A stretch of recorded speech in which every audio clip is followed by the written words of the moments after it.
নড়াইল ২ আসনে গণসংযোগ করছেন ধানের শীষের মনোনয়ন প্রত্যাশী জেলা বিএনপির সাবেক সাংগঠনিক সম্পাদক, কেন্দ্রীয় ছাত্রদলের সাবেক সহ-সাধারণ সম্পাদক শাহরিয়ার রিজভী জর্জ। বুধবার বিকেলে নড়াইলের দরিয়ারপুর ও হোগলাডাঙ্গা বাজারে এ গণসংযোগ অনুষ্ঠিত হয়। এ সময় শাহরিয়ার রিজভী জর্জ জানান, ২৩৭টি আসনে বিএনপির দলীয় প্রার্থীর নাম ঘোষণা করা হলেও নড়াইল ২ আসনে এখনও কোনো প্রার্থীর নাম ঘোষণা করা হয়নি। মনোনয়ন প্রত্যাশী হিসাবে তিনি প্রতিদিন নির্বাচনী এলাকায় গণসংযোগ চালিয়ে যাচ্ছেন।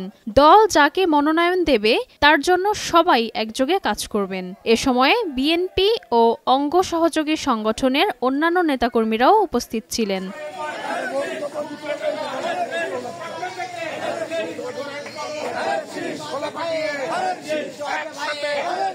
নড়াইল ২ আসনের মনোনয়ন প্রত্যাশী হিসেবে মানুষের বাড়ি বাড়ি যাচ্ছি, বিভিন্ন পাড়া মহল্লায় যাচ্ছি, হাট বাজারে যাচ্ছি। আপনারা সেগুলো অবহিত আছেন এবং ধানের শীষের অভূতপূর্ব সারা আমরা সমস্ত জায়গায় দেখতে পাচ্ছি। আপনারা জানেন, বিগত ফ্যাসিস্ট শেখ হাসিনার আমলে ৩টি নির্বাচনে বাংলাদেশের মানুষ ভোট দিতে পারে নাই।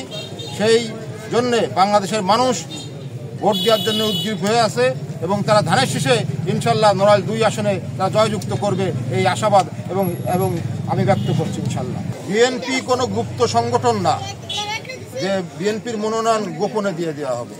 বিএনপি ২ আসনের মনোনয়ন আমাদের নেতা তারেক রহমানের নির্দেশে যখন আমাদের বিএনপির মহাসচিব মির্জা ফখরুল ইসলাম আলমগীর স্যার ঘোষণা করবেন, তখন শুধু নড়াইলবাসী না, সারা দেশবাসী ইনশাল্লাহ জানতে পারবেন। এই নিয়ে বিভ্রান্ত হওয়ার কিছু নাই। আমরা বিশ্বাস করি ব্যক্তির চেয়ে দল বড়, দলের চেয়ে দেশ বড়।